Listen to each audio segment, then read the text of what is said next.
On January 23rd, 2006, a young woman leaves for work in Orlando, Florida. She never arrives. Her car is discovered around 1 mile from her home.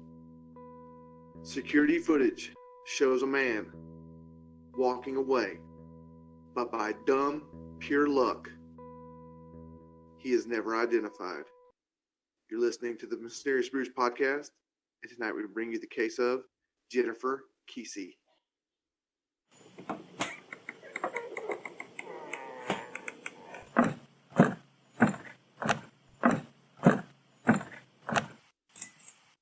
Welcome to a deep, dark, dank, moist basement somewhere in the bowels of Georgia.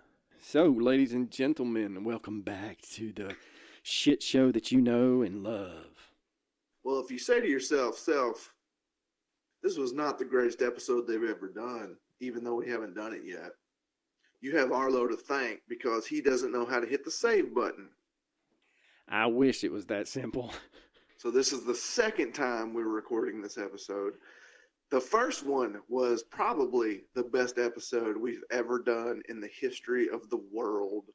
It would have put us on the map. We would have been knocking Joe Rogan off his throne. Yeah, we would have been million. on Tonight Show with Jimmy Fallon after that episode. But somebody doesn't know how to hit the save button. But it's okay. Mother Nature had plans other than me saving that episode. So yeah, so somebody says it's power. Somebody, whatever. Yeah, I think somebody forgot. Yeah. All I'm saying is you do 95% of this podcast. And I can't get my shit together. And you just can't get your shit together.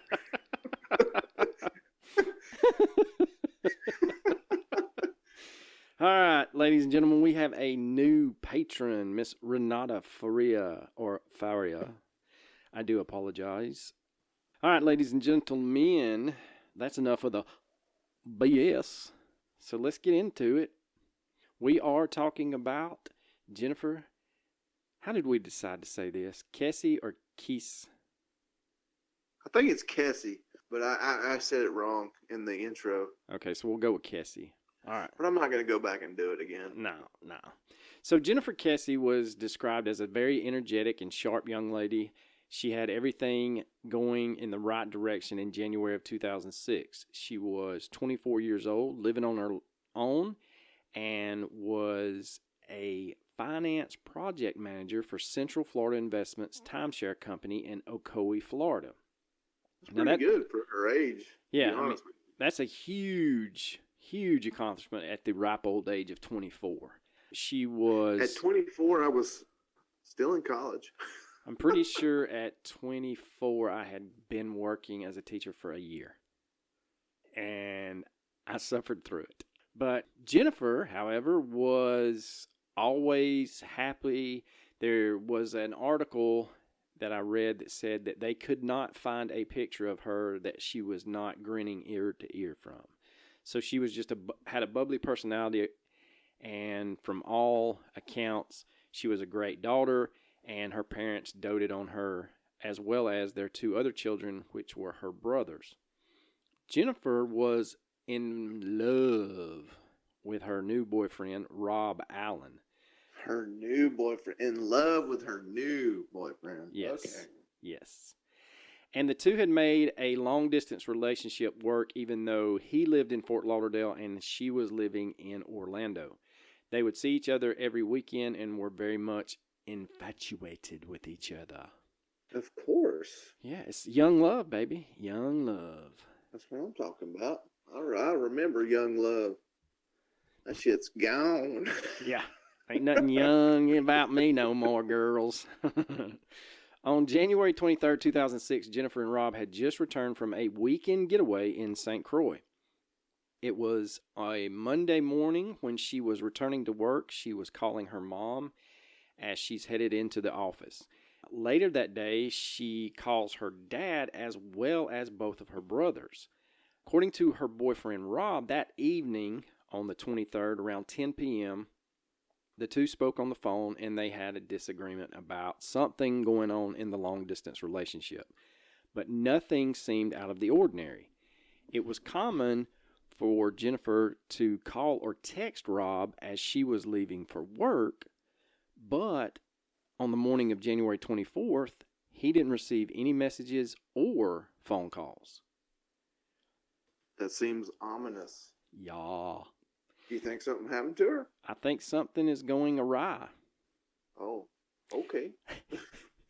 Concerned, Rob made several attempts to contact Jennifer, but his texts were unreturned and the phone calls went straight to voicemail. Now, later that same day around 11 a.m., Jennifer's parents would receive a phone call from Jennifer's office stating that she was a no-show at work and she had missed a very important meeting. And from all, I guess, things that I read, they throw that important meeting in there, but it was almost like it was a project meeting that she was in charge of, and she just, when she didn't show, everybody was kind of like, what the heck's going on? So, yeah, I mean, definitely, like, if somebody that is dedicated to their job, always there, if they don't show up, you're going to be very suspicious. What the heck's going on? yeah, and from what I can gather, no notice at all. Right, that's what I was about to say. From what I can gather, she hardly ever called out, and when she did, she made sure that she called multiple people to let them know. So it was very unlike her to no call, no show. So Jennifer's parents received the phone call from the office, and Jennifer's mom decided to give her a call. And her name is Joyce Kesse. And she said that when she called Jennifer, it went straight to voicemail, which she said was extremely odd because she had never known Jennifer to set up her voicemail.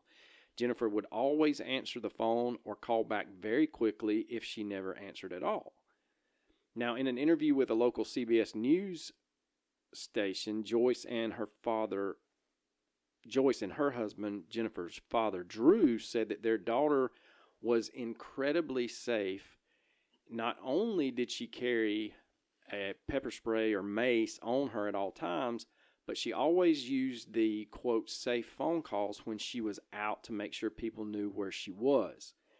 And she was very vigilant about this, and she would always be on the phone with somebody when walking from her car to her office or to a store, or from her car into her apartment. You know, some may say that that's overly cautious, but I would say you're not a woman. Yeah, yeah. And unfortunately, that's the freaking world we live in, man. That seems perfectly reasonable to me if I was a woman in Orlando, Florida.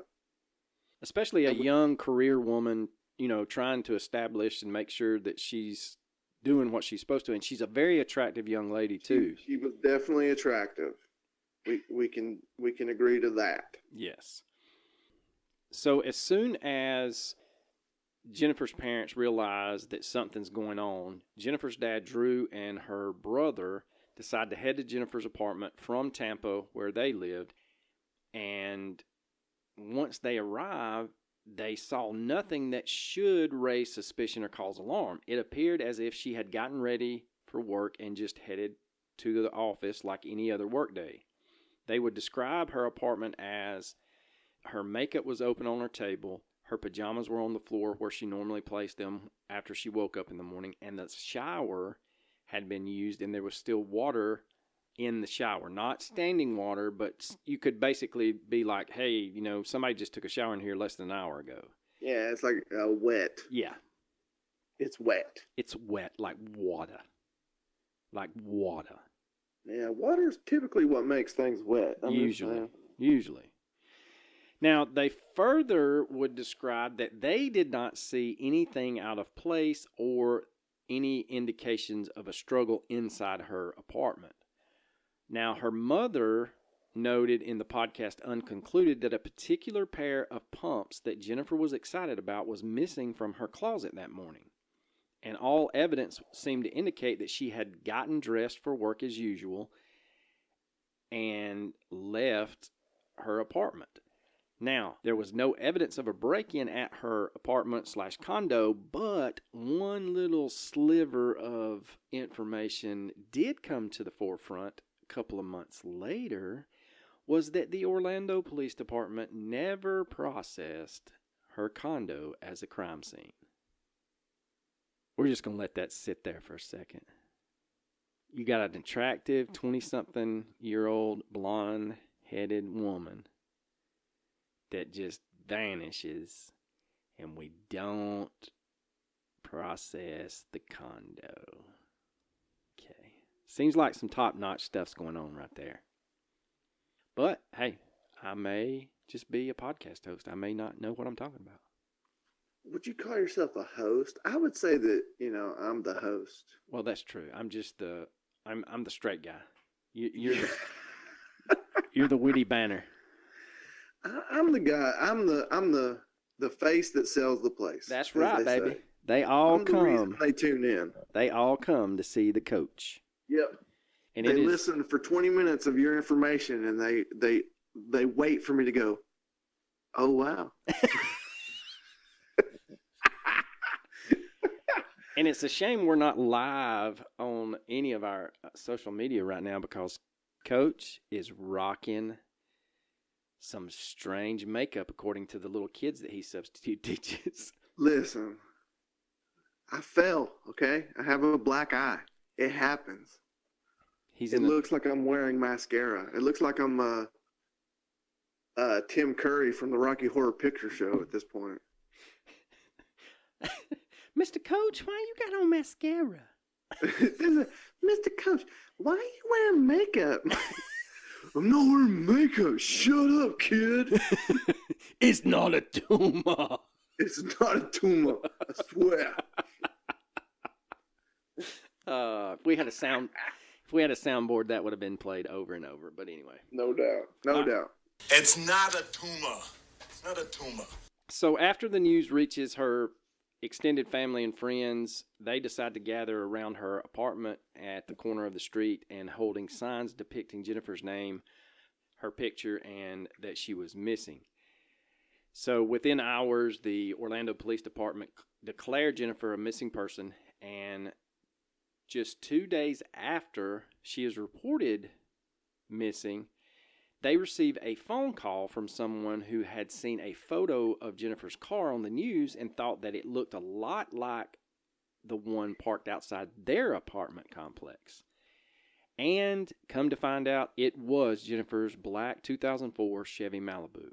The kicker in this case, it was parked at another apartment complex 1 mile away from Jennifer's apartment. Now, upon analyzing the car at Police Crime Lab, just 2 pieces of physical evidence were recovered. A latent print deemed too minuscule to yield any helpful information, and a small amount of DNA. And that is what the police have released at that time. They also I wonder how small a small amount of DNA is. That's what I didn't understand. I'm very curious to know.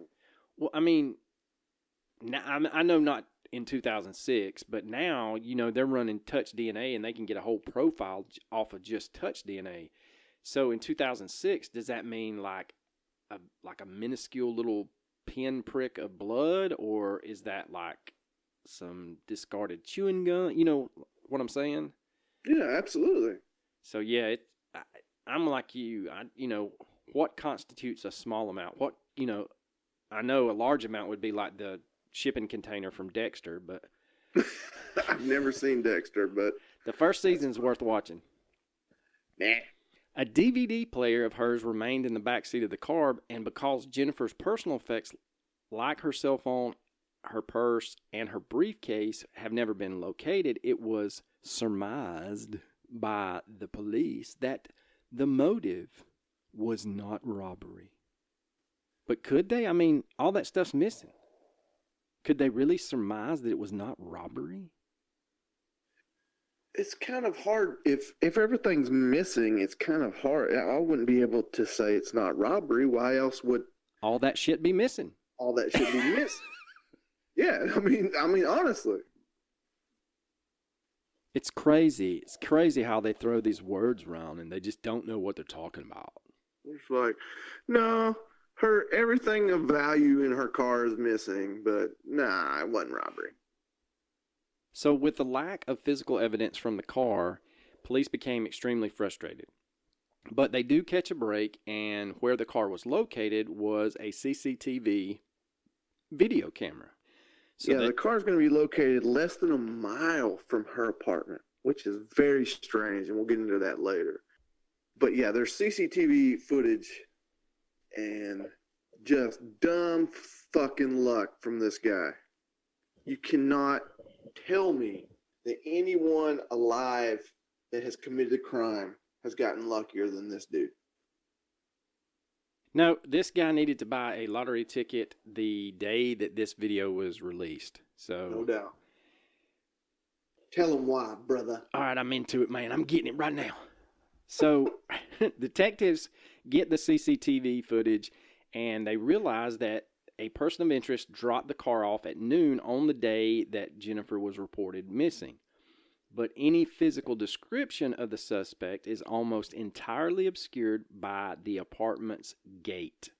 The cameras were... The CCTV footage was not a live feed. It was taking like a picture every second or so and putting them all together into a video feed.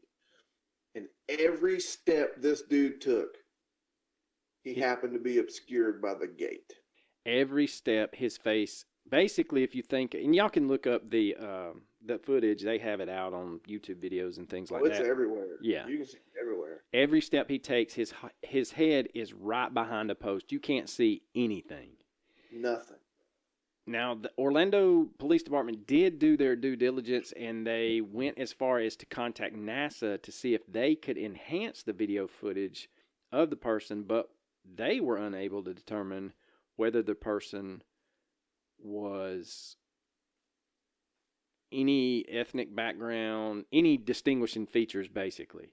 They did come up with a height of 5'3" to 5'5", and like Coach said, journalists at the time covering the story reported that the person of interest was, quote, the luckiest person of interest ever. I mean, he definitely needed to go buy a lottery ticket, because all he had to do, if he would have taken one more second to start walking, or he started walking 1 second sooner, we would have had his face dead to rights.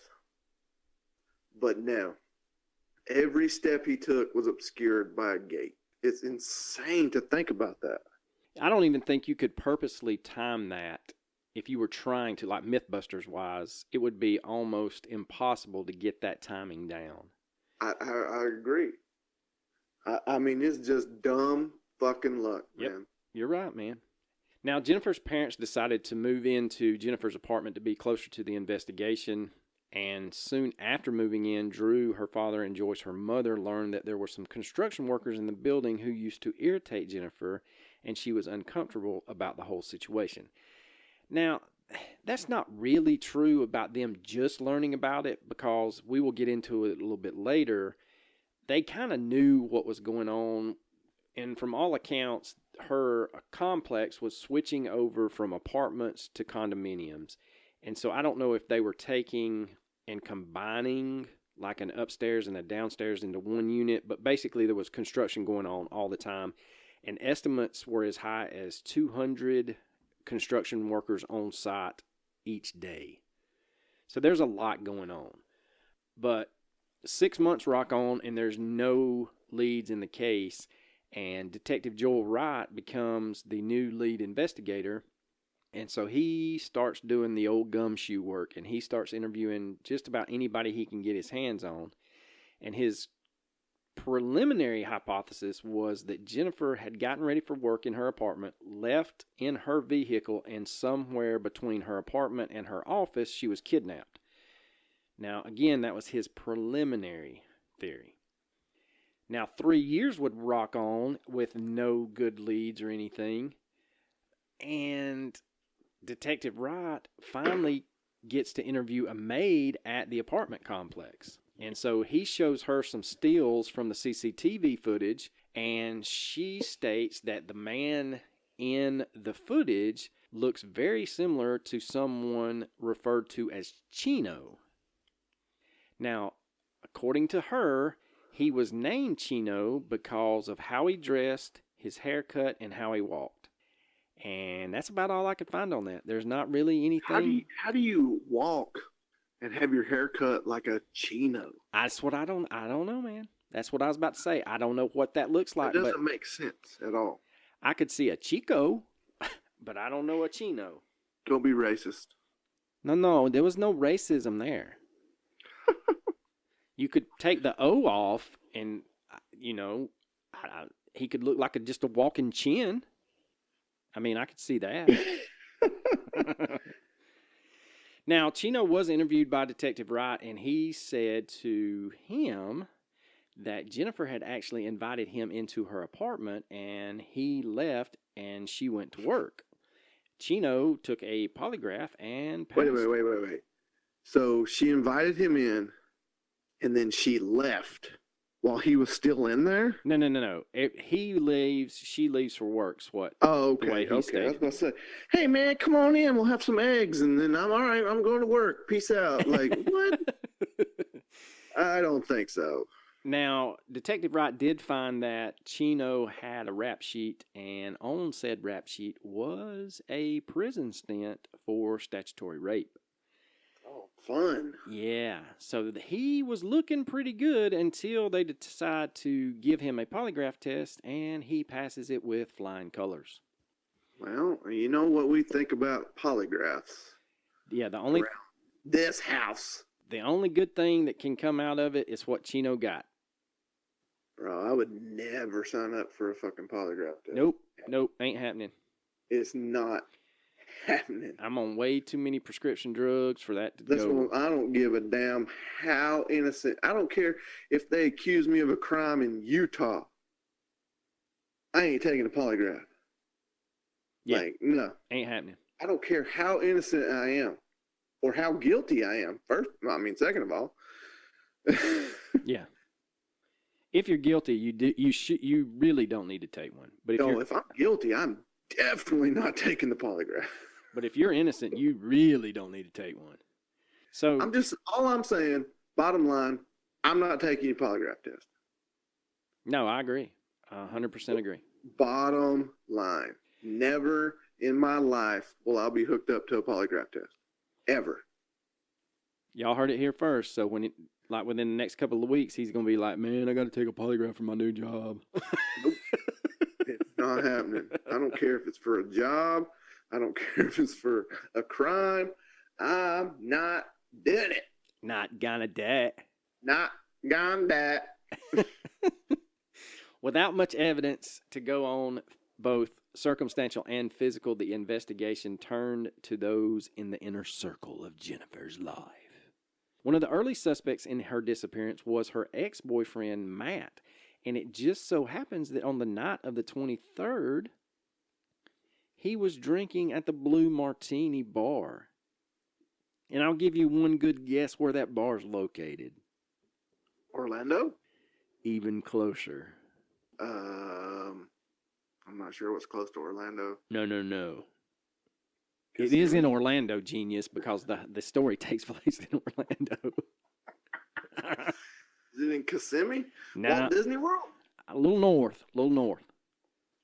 Universal? A little further north. You got me. Okay. I don't know. It was right across the street from Jennifer's apartment complex. That's pretty damn close. Yes, it is. But it is not clear where young Matt traveled to after the bar. But, lucky for Matt, he was with Jennifer's brother, Logan. And what? Yeah. And so Logan had actually been staying at Jennifer's condo while she was on her little weekend getaway to St. Croix.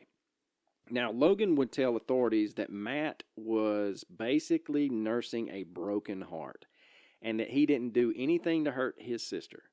And police interviewed Matt, and they noted that he was very upset about his breakup, and even more so about the fact that she had just gone on the trip to St. Croix with her new boyfriend. He admitted that on that night he was inconsolable, and that he had been inconsolable for weeks after they split up. Matt did offer to take a polygraph test, but ultimately the police checked out his story and did not ask him to take the test. Now, if you offer to take a polygraph, that, for me, screams you're innocent. If you're like, fuck it, man, let's do it. Like,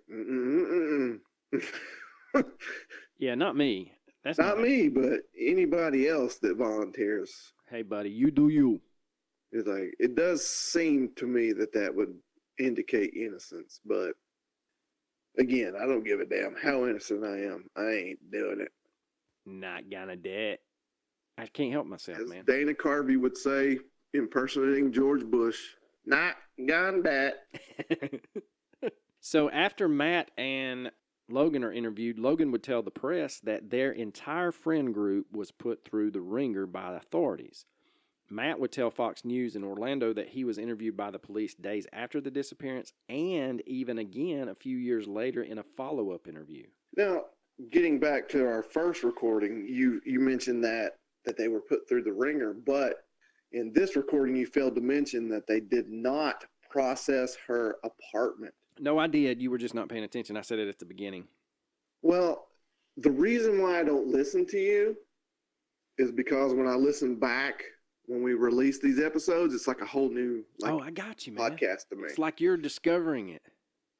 Yeah, you're exactly. Following along with the listeners. I see it. I'm like, oh, wow, that's interesting. We should talk. Wait, did we?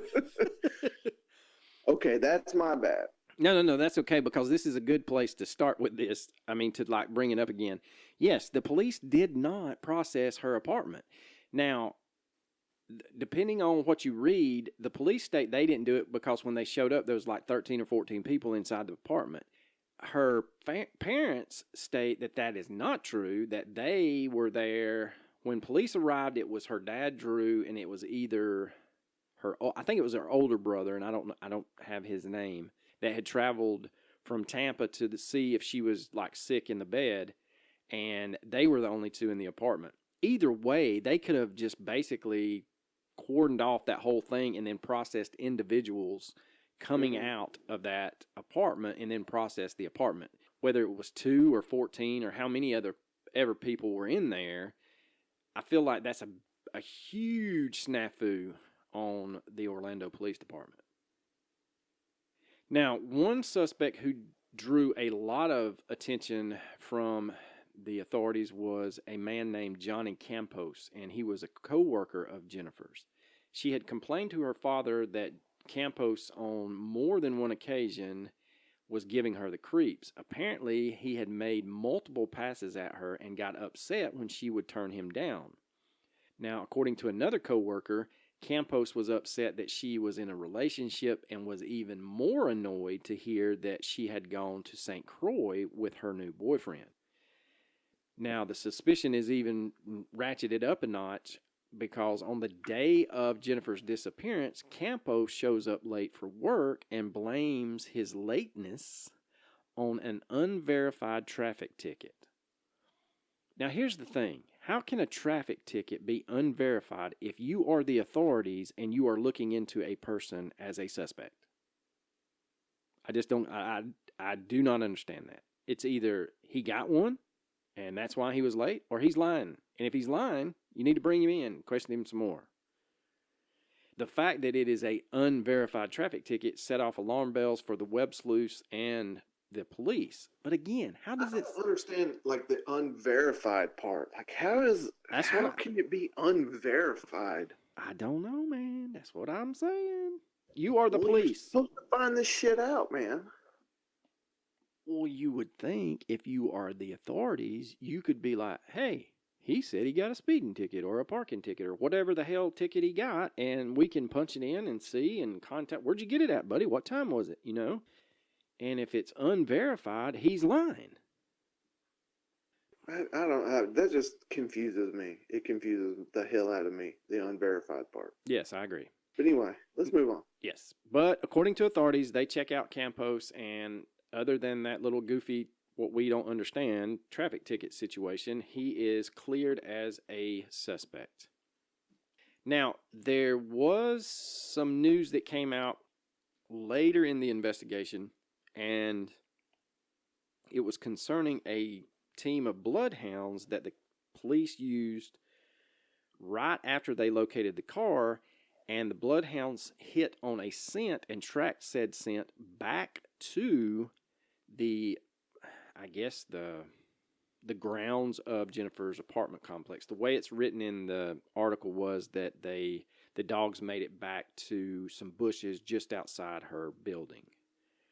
Now, this would give police a lead, but they only interview around 100 workers, and Sergeant Barbara Jones of the Orlando Police Department stated, quote, "What the bloodhounds found was a scent that was picked up from the car that went back to Jennifer's condominium. What we did with that is we created a 3 to 5 mile radius around that track, and we've done numerous grid searches in woods, isolated areas, where if someone was trying to hide something related to this case, we would be able to find it in those particular areas," end quote. Keep that little thing about them only interviewing 100 workers kind of in your mind for just a little bit, because we're gonna come back. It's in there. It's locked in, bro. All right, it's like Final Jeopardy. Here we go. My final answer. In 2009, a convicted murderer, David Byron Russ, met with Jennifer's father, Drew, and he would tell Drew that he had a possible tip. Now, according to Drew, David Byron explains that he was in the yard playing cards with a deck of cards that had different disappeared or missing individuals on it, and he that's. I think that is a great thing. Like, what they do is they put missing persons or people, that have been murdered and unsolved. They put them on a deck of cards and distribute them to prisoners. So when prisoners play cards, they see these, and if they know something, they say something. I think that's a really good thing. I'm pretty sure that has been effective many, many times. Yeah, I would agree. There's nothing to agree about. I'm just telling you. No, it just happened. I said I would agree that it's effective. Jackleg. But yeah, you're sitting in the yard and you're playing cards, and all of a sudden you're like, "Oh shit! I know that girl. My buddy Spanky killed this bitch." Yeah. Like, yep. You turn them in. Like, that's about how that goes down. Now, I'm serious. I'm seriously that is. Yeah. I would assume that's exactly how that goes down.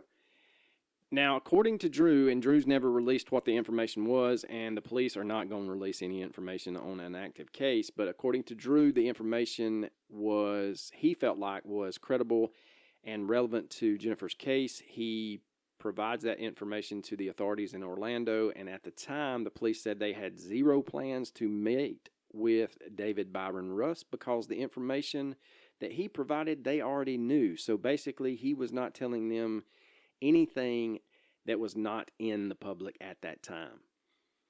Now, as the case is still ongoing, there's been no public information about any other things that may or may not have happened in the case that we've not discussed.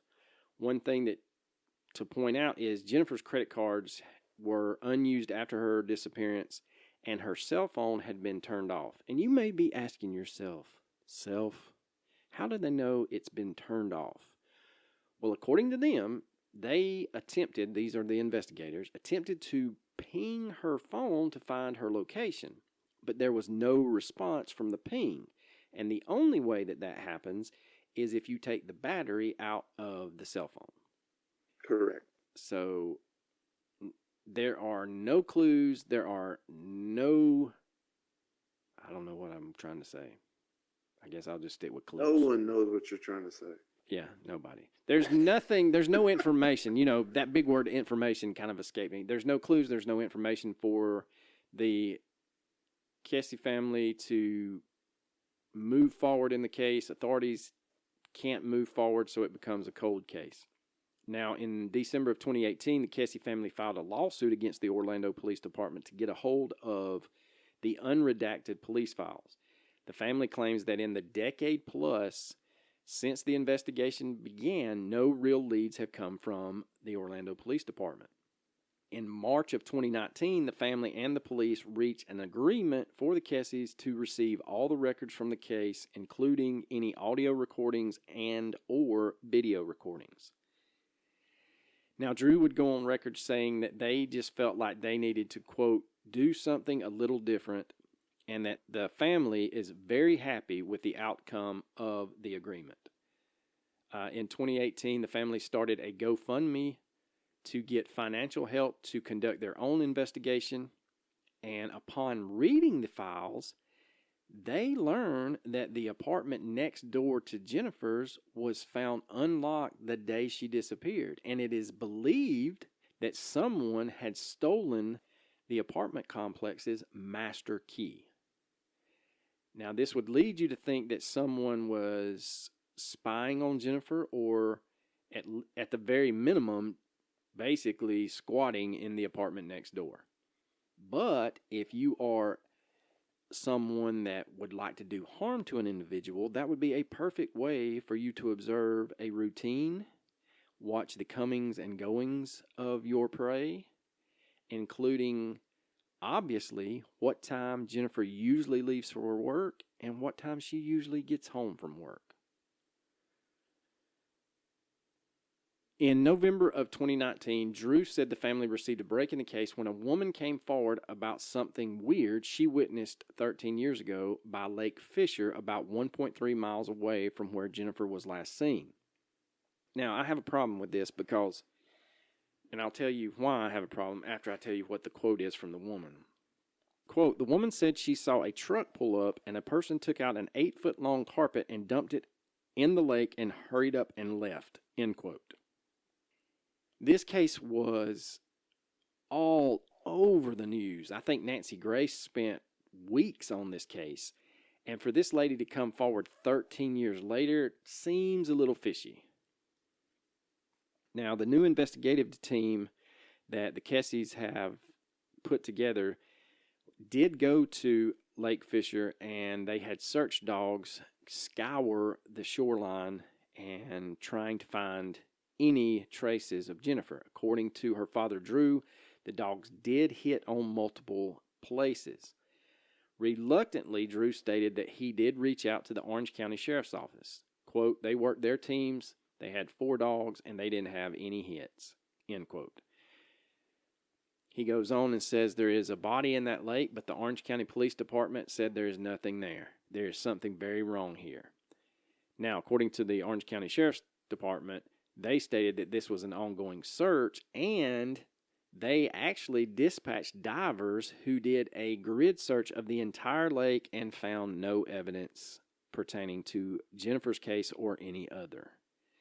So the family's on that roller coaster of emotions. You know, they get a tip, they think this could be it, and then it's the carpet's just yanked out from under them. That has to be so hard for the family. Like, you get a tip, doesn't pan out. You get a tip, doesn't pan out. It's like, oh, man. It's just like, not that they ever would let it go or get over it, but you just can't. It just brings everything to the forefront, and then you're let down again. It's got to be so heart-wrenching for them.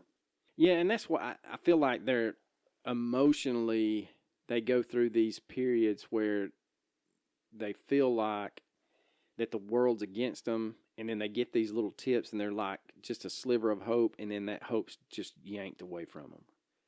Hope is the worst thing ever if it doesn't pan out. Yep, you're right. Hope is horrible. Many a dream have been wasted. Like, I told everybody I know, I love a good prank. But if you're going to prank someone, it has to be mean from the get-go. You know what I'm trying to say? You can't build up the meanness. For example, like, don't prank me with like a fake lottery ticket. No. That's an ass whipping. Yeah, don't let me get the hope that my troubles are over and then it comes crashing down, you know. Don't give me a fake lottery ticket. Let me think that I've won $300 million and all of a sudden, hey, fuck you, you're still poor, you piece of shit. Like, no, I'll kill somebody over that. Yeah, there is a bare minimum trip for you going to the ER. Yeah, no doubt. I mean, seriously. Yeah. Hope is a dangerous, dangerous thing if it doesn't pan out. Yes, I agree, Coach. 100%. I do love the fact that you are contributing to this podcast. I do my best. Yes, you do. I'm trying to do more than, oh, wow.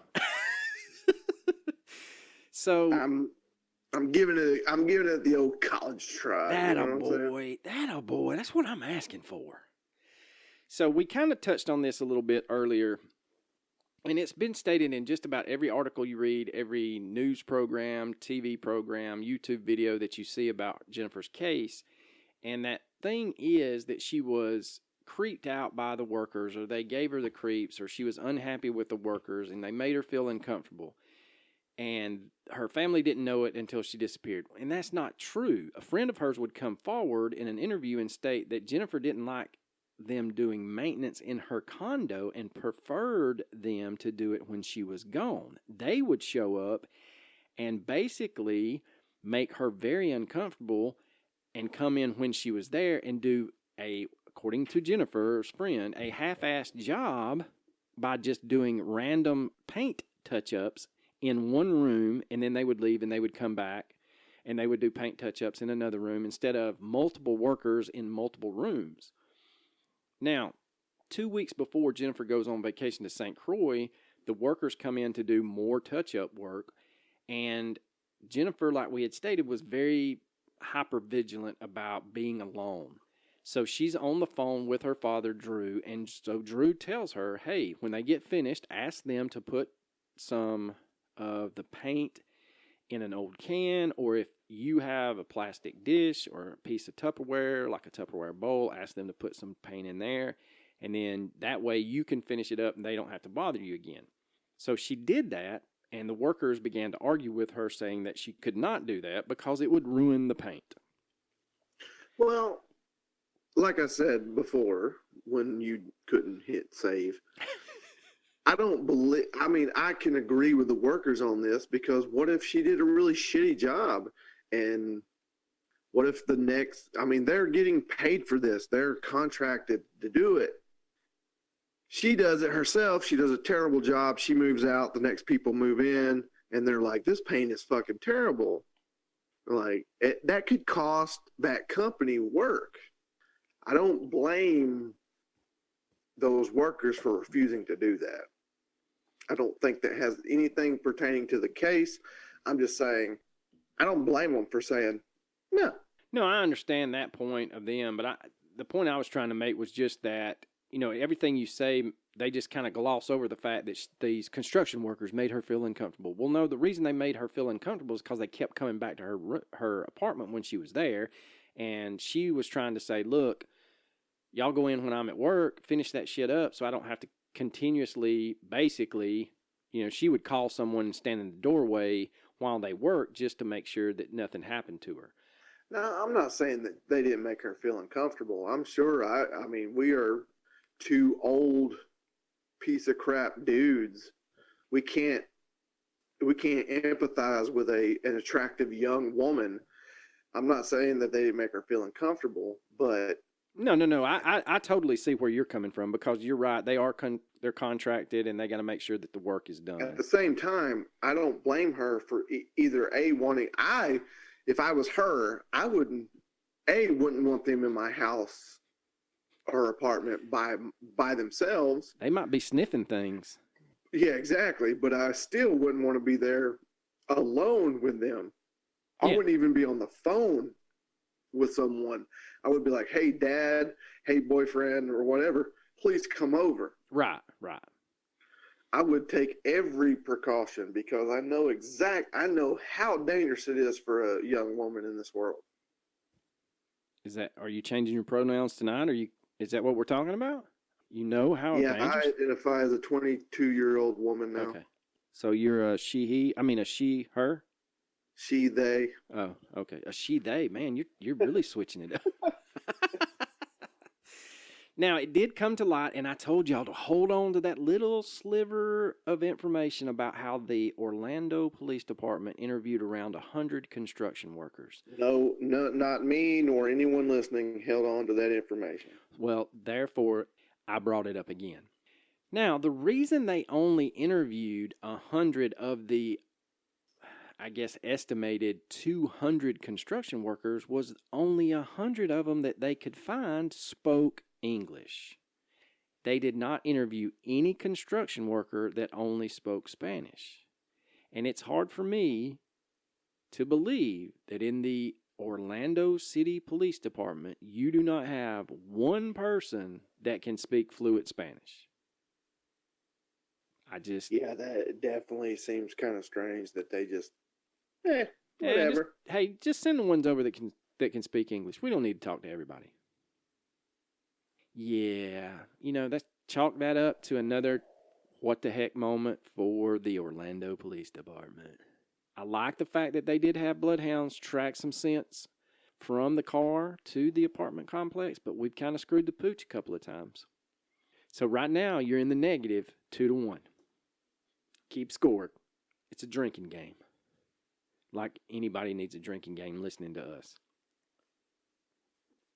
Now, in November of 2020, Fox News reported that evidence photos obtained by them via the Kesses actually suggest that there was a violent struggle that took place on the front hood of Jennifer's car.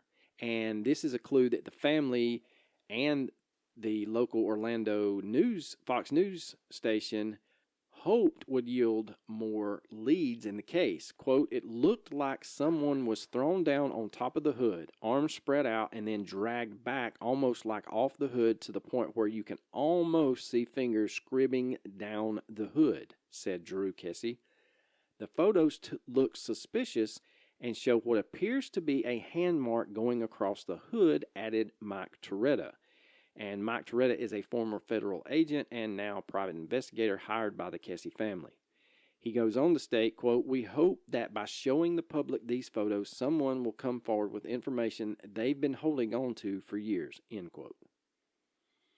So not only did we not process her apartment, as the great, illustrious Orlando Police Department saw fit to do, they had photos of what appears to be a struggle on the hood of Jennifer's car that they never, as far as I know, did not interview anyone in the apartment complex where her car was parked to see if they saw anything. And it comes out 14 years later that they've had these photos the whole time. Now, Detective Julius Goss of the Orlando Police Department wrote in his initial crime scene notes that, quote, while observing the front of the victim's vehicle, these detectives observed what appeared to have been something being pushed across the head of the vehicle. Now, I don't know about you, but I don't think Julius Goss is from America, because we don't call it the head of the vehicle, just like we don't call it the bonnet. This is at any point you can add your witty banner. Say what? What'd you say? I said this would be a good point for your witty banner. I wasn't listening. I know. That's why I gave you shit. I was looking at my phone. Oh. Upon further examining the vehicle of Jennifer, investigators did uncover a latent print, and they said that it was too degraded or whatever to make a positive identification, blah, blah, blah, blah, in the initial report. But come to find out, they knew all along that print they found was Jennifer's. They did also find a large boot print near the gas pedal. A boot print? In the car? In the car. How do you have a boot print in the car? Maybe it was muddy or something? Well, I saw it. It looked like she had those carpet floor mats. And it looks like someone kind of like drug the carpet backwards, leaving like kind of an impression of their foot. That's the only. Well, we know for a fact that a male drove the car at some point. Right. Well, you suspect the person of interest is a male. Bruh. I'm just giving you a hard time, man. Come just on, giving bruh. you a hard time. Don't do me like that, bruh. Bruh. Now, a new witness. Nickelodeon.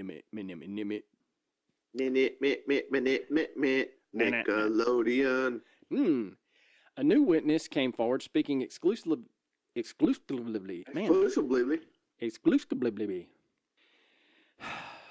Let's take 3.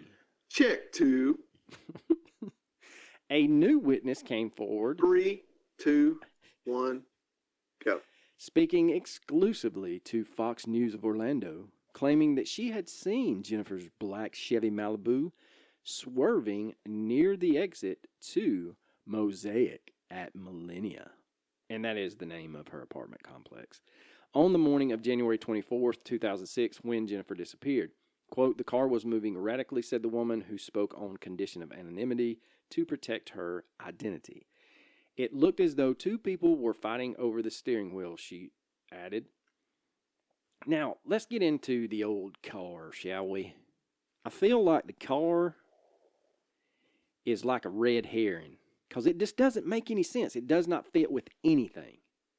Yeah, if you're going to abduct a woman and you're going to take her and do whatever you want with her, putting the car back within a mile of the apartment doesn't make any sense at all. It would make more sense if it was parked in her regular parking space, because then it would lead you to believe that she never made it from the apartment to her car. Well, my theory is the perpetrator paid someone to move the car, and said person moved it they put it there by accident. They thought that they were at the right place and they weren't, and they just left it there, you know.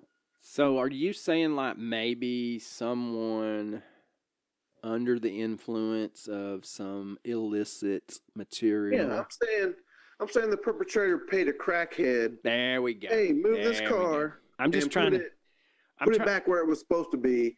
And the crackhead's like, I don't know where that is. And they that's how crackheads talk, if y'all didn't know. Place that they didn't they just made a mistake. They made a crackhead decision. You're like, okay, this is good enough. And they walked back and got their crack and moved on. I'm just trying to keep a tally of, last episode we had redneckery. This time we have a crackhead driving a car. Yeah, redneckery. This is Florida. There's definitely some redneckery going around. Yes, there is. And that's the only thing that makes sense to me about the car. If the perpetrator was like, hey, move this car to this apartment complex, and the crackhead didn't know what he was doing and he just moved it. If that's not the case, then it is absolutely mind-boggling why the car was put less than a mile from her apartment. Why would you do that? That's what I don't understand, and that's kind of like I had looked on Web Sleuths, and there's like 29 pages for this case, and a lot of it, about the first, I'd say 8 to 10 pages, have some really good stuff on there. But after that, it's a lot of just bickering, going back and forth. But one of the things they said on there was that it just didn't make any sense unless the person of interest in that video, like you said, was paid in something to return the car, and they didn't care if they got caught on video camera, because by the time the car is found, the person that took it there will be long gone from the area.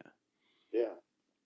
I could see that situation, but some of the people on the Web Sleuths forum said that they would think that, And it makes more sense if we go with your theory. They would find an individual to take the car, return it to her apartment complex, wipe it down, and then leave the area.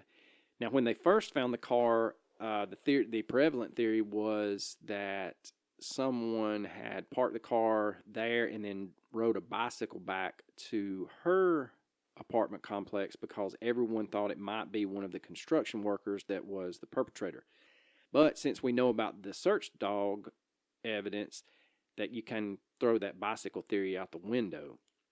But like you said, when you did not remind me to hit save,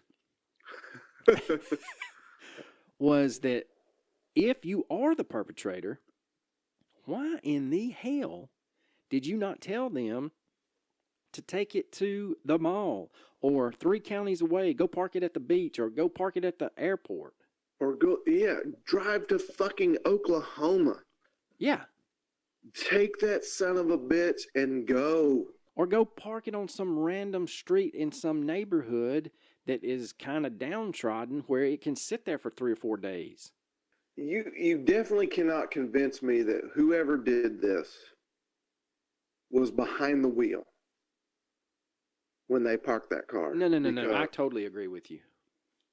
I'm telling you, if I'm never going to do something like this, I'm never going to abduct a woman, I'm never going to do anything like that. But if I did, I promise you, I'm not parking the car within a mile of her house. The only thing that I can think of that makes sense is they paid a random dude, random crackhead, random heroin addict or whatever, hey, go park this car at her apartment so it, whatever, for whatever reason. And they just missed the turn or whatever. They went to the wrong place and they just parked it. That's the only thing that could possibly make sense. Anything other than that is illogical to me. Yeah, I just don't. That's the other thing. Now, one theory, well, there's actually 2 theories. One of them was the head of the maintenance at her complex was a man. The only thing I could find was he was referred to as Ben.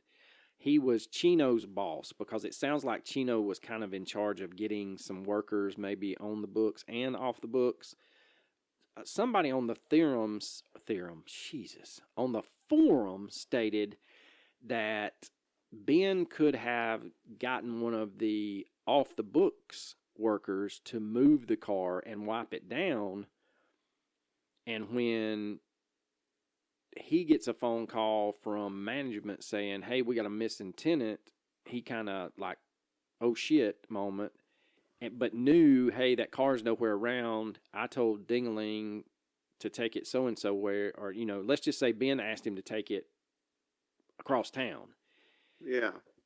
And then that kind of goes to shit in a handbasket because now the parents are coming. But see, I don't really like that theory either. They said that the reason they were pinning it on Ben was because he was a taller gentleman that always wore boots that were similar to what looked like the boot print in her car.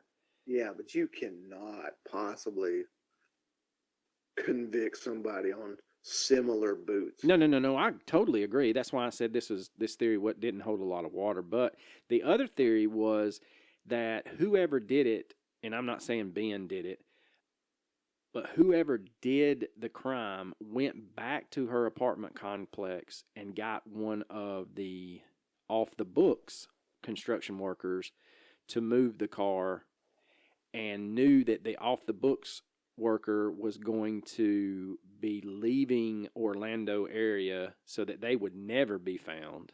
But again, like you said, it doesn't make sense unless the person is an absolute idiot. Why would you park it a mile away? Now, there are a couple of theories on Web Sleuths that I want to go over, and then we'll give our theories. The user Lisa Stars on Web Sleuth stated that she felt like that Jennifer was grabbed by one of the construction workers.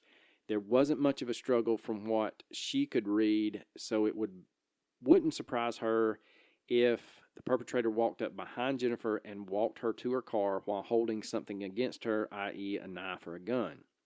They also were all around the area at the time, so Jennifer would not be suspicious when she's leaving her house and there's a construction worker outside the door or near the door. But she, like you, wants to know what happened to the small amount of DNA. She wants to know where the DNA was found. Was it on the passenger seat, the back seat, the trunk, da-da-da-da-da? And she wants to know if they ever held on to it, because we have made such huge strides in DNA technology since 2006. She goes on to state that, and this is for you, Coach, that the hairstyle on the luckiest person of interest in America, or maybe the world, had always looked very young to her, like a blowout haircut that was popular back in the time. And she says to think out. No, I didn't say you had one, but your favorite all-time reality TV star, Pauly D from Jersey Shore, had a blowout.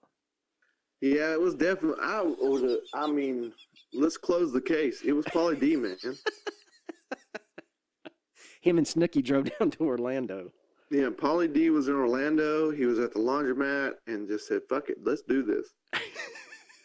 And he walked like a Chino, so that's why they called him Chino. How do you walk like a Chino? I don't know, man. I'll have to ask. It makes sense to me. I'll have to ask our mutual Spanish-speaking friend that we worked with when we worked together next time I see him. Yeah, he's a good dude. Maybe we can get him to enlighten us on what a Chino is. He is a very good dude. Yes. He's like damn near 67 and does not look like it. He looks 40. Yeah. Are you kidding? Are you serious? I am not shitting you, bro. He looks fucking 40. Yeah, he has children that are your age.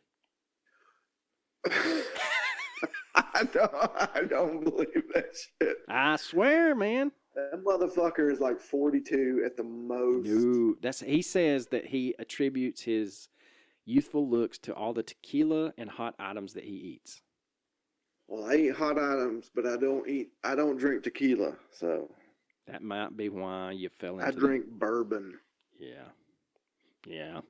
Bourbon. 1792 from Heater from Kentucky. That's the bourbon of choice. Oh, that's the best fucking bourbon ever, man. I promised the gentleman that sent it to us that I would give my honest opinion of it on our podcast. And let me fucking tell you, of all the bourbons I've had, that was one of the fucking best. And to ratchet it up a notch, a buddy of mine had a bottle of 1792 single barrel, and it was even smoother. Oh, man. Yeah. I'm jealous. You're just was that when you were in Arkansas and you didn't invite me? No, this was Somerville. Oh, okay. Whatever. Okay, so the other, Lisa Starr's other theory was that Jennifer was grabbed by someone else she didn't seem to be weary of, and the person of interest was told to drop the vehicle off. She says, "I'm a truck driver, so I can back a vehicle in with no problems. If you're unfamiliar with the car or how to back in, you're going to struggle. I don't believe the person of interest rode off on a bike after he walked back to the complex. I think he was picked up by someone else, and this was probably a routine daily thing. That's why I believe the person of interest was one of the builders associated with the complex. He would have been picked up to be brought home or to a motel where he was staying while working on the apartment complex." Now, there's a couple of things in there with her theory. The thing with the bicycle, we've kind of debunked that. And then also the backing of the car. It was rumored that the car was backed into the spot, but I don't believe that's true. I think it later came out that it was actually pulled into the parking spot, because they actually would have gotten a very good look at the person of interest's face, because he would turn directly towards the camera. But like you stated, he's the luckiest person on the planet, and the fence post is blocking his face. Whoever kidnapped Jennifer, basically they're going on about a 4-hour window to do whatever they wanted to do. And if they took her car, you've got 4 hours to get that car away from that complex, which makes that car even an odder situation. And so Lisa Starrs, thinks, like you, Coach, that they were told by the actual person of interest, I mean, not the person of interest, but the actual unsub, to take the car back to her apartment complex. That's the only thing that makes sense. I mean, why else would the car be anywhere freaking near that place? Well, see, another thing that I want to, and I just thought about this, and we didn't discuss this last night. What I want to know is if he's on that, if he's walking in whichever direction, and he's on that security camera, is there not anything else in the area that would have security cameras that could have picked him up? Apparently not. Because I think to that show Caught on Camera, where they kind of piece together some of these people that they want to find, and they kind of piggyback, you know, which way they could have went, and then they start looking at security cameras from other shops and things like that. But yeah, but let's keep in mind, this is the same Orlando Police Department that screwed the pooch on the Casey Anthony. I did not know that Casey Anthony was in Orlando. Tight mom. Can't help it. Nancy Grace. Tight mom.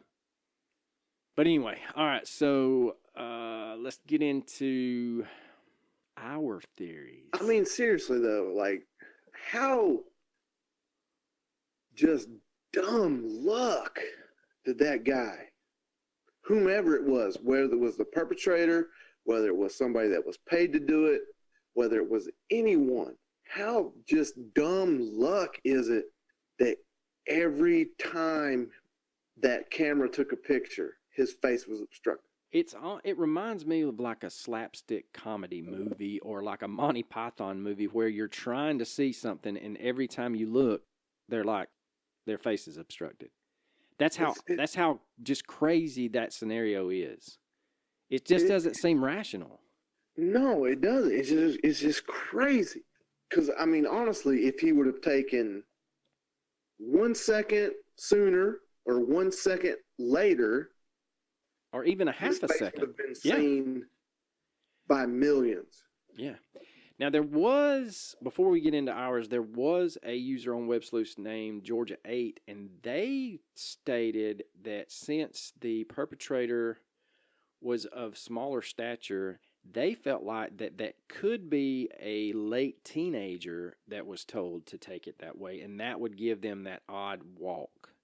But again, we need to know how a chino walks. Is it kind of like a cheetah? Is it like a bulldog that Van Wilder? I just can't subscribe to this nickname Chino. How do you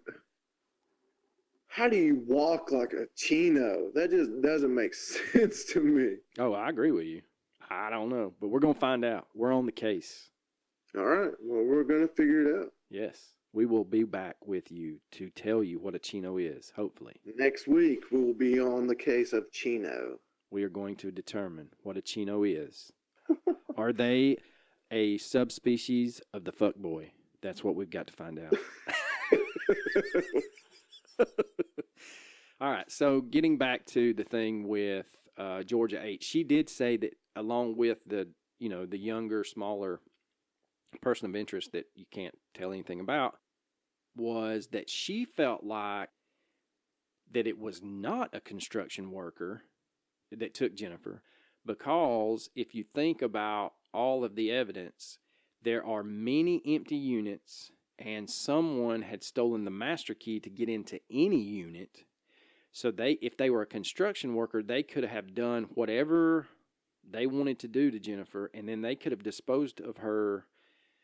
They would have never find her, in other words, without getting very gory and detailed. I mean, the sad fact remains that she's never been found. No. She's been missing. Something very, very bad happened to her. Yes, extremely bad. And she did not disappear and create a new life the way that I feel that Maura Murray did. Still holding on to that pipe dream. Say what? I said still holding on to that pipe dream. Go ahead, tell Maura that we're listening. Hold on to that pipe dream forever. Go ahead and Maura tell Murray is alive. She's well. She's raising her daughter or son somewhere in Montreal, and she's good. But tell her. Go ahead and tell her. Go ahead and tell Maura. Contact you. Maura, if you are alive, Please contact mysteriousbrews@gmail.com. We And will keep your secret forever. all right. Please, just let us know. Anyway, Jennifer, unfortunately, had something very bad happen to her, Yes, and she needs justice. I agree. And that family needs, and I hate to use the word closure, but they need to I guess they need to be able to go visit a memorial. They definitely, closure is the right word. They definitely need closure. They need to know what happened. They need to know what happened to their daughter. And it was something, unfortunately, very, very terrible. Yes, I'm with you. I'm afraid that this was, if it comes to light, whatever happened to her, I'm afraid that this will be a gruesome, gruesome detail. I agree, 100%. All right, so we get into our theories. I think we kind of both have similar theories. My theory is that she was taken to her car under duress by some kind of weapon, a knife, a gun. I feel like that she was told to drive to a location, and that is where they did whatever they did. And then, like you, I feel like that they paid some idiot to take the car back to her apartment complex, and the moron screwed it up and got close and left it somewhere else, but got lucky in the fact that they were never seen on security camera. I would be in 100% agreement. That's a first, ladies and gentlemen. Write this down. I mean, I don't think the perpetrator himself would take that car. No, and where he did. Like you had stated in the previous episode that no one will ever get to hear, just being the nervous Nancy's that we are, you would be afraid if you were the perpetrator that you would like sneeze and they would have DNA or something like that in the car, or you would bump into something and leave like an ear print or, some distinguishing mark in the car and forget to wipe down one thing, and then you would constantly be worrying. And if you took the time to actually clean the car as best as you could, and then you paid someone to take the car that had no, I don't know if they would actually, I don't think the person that drove the car had anything to do with the actual crime. I don't think so either, man. And then, I mean, honestly, that would just be so foolish. Yeah, I think that's the only it would way. Be monumentally stupid. I think that's the only way you could be confident that you are not going to be linked to that car if you are the perpetrator. Yeah. Well, but the person that moved the car got so fucking lucky. And if that person is listening to any podcast about this case, you, sir, need to go buy lottery tickets. No doubt. All right, so let's get into recommendations. I'm going to recommend that you become a patron because we've got some big things happening for our upper tiers. Yeah, we're actually going to start recording stuff for our Patreon. Not just early episodes. We're actually going to start even uncensored, unedited. That's right. You get the full Monty. You might even get to see me do my intro 19 times. You might. As painful as that will be to listen to, you might. I'm going to burst a lot of people's bubbles about how professional and great of a linguist you are if I start releasing these unedited. You're going to get to hear me say fuck a whole lot more. Yes, and other colorful language. But yes, we are looking at our $10 tier and above, having some exclusive cases, like some high-profile cases. We've had some recommendations. We put out like a little poll to them, and they're looking at a deep dive into the missing 411. Which I love. That is right up my fucking alley, man. And we've had a recommendation for us to tackle the Black Dahlia case. I'm still on the fence about that. I don't. She died. Yeah, Soft case. She got killed. One of the only reasons we've not done that case yet is just I don't feel like we can do it justice because it's been done so many times and it's been done so well so many times. Oh, we can't do any case justice. That's not why they listen. They listen for the banter, the witty They banter. listen for the redneckery. And the crack addictedry. But that's my recommendation. If you're not a patron, join. We have multiple tiers for multiple finances. You can receive basically, I believe it's 2 months free if you pay for the entire year up front at any tier.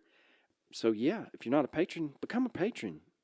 Yeah, do that. And leave us some 5-star reviews while you're at it. Therefore, I can quit my job. Yeah. So, Coach, what's your recommendation? My recommendation is The Mystery of the Blind Frog Ranch. It's on Discovery. Season 2 is on Discovery right now. If you want to watch the first season, it's on Discovery Plus. It is freaking crazy. If you are into the Skinwalker Ranch and into the Curse of Oak Island, it is the best of both worlds. It's like they had an illegitimate child and they named it The Mystery at Blind Frog Ranch.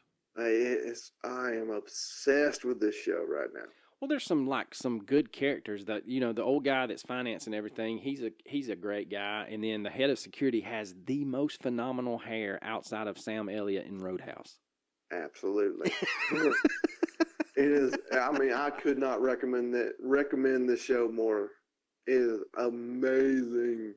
Yeah, it is very good. Best. There's some crazy happenings about to start up at the old Blind Frog Ranch. I caught up on the episodes just before we recorded tonight, and so it's about to start getting good, girls. Man, they find Spanish gold. They find Mormon gold.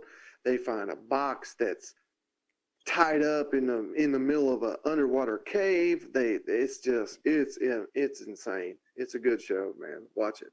I recommend that too. I second your recommendation. So the seconds have it. I appreciate that, sir. Yes, thank you, sir. Do you have anything else there, Slappy? I don't. All right, ladies and gentlemen, y'all heard it here first. Deuces. Deuces.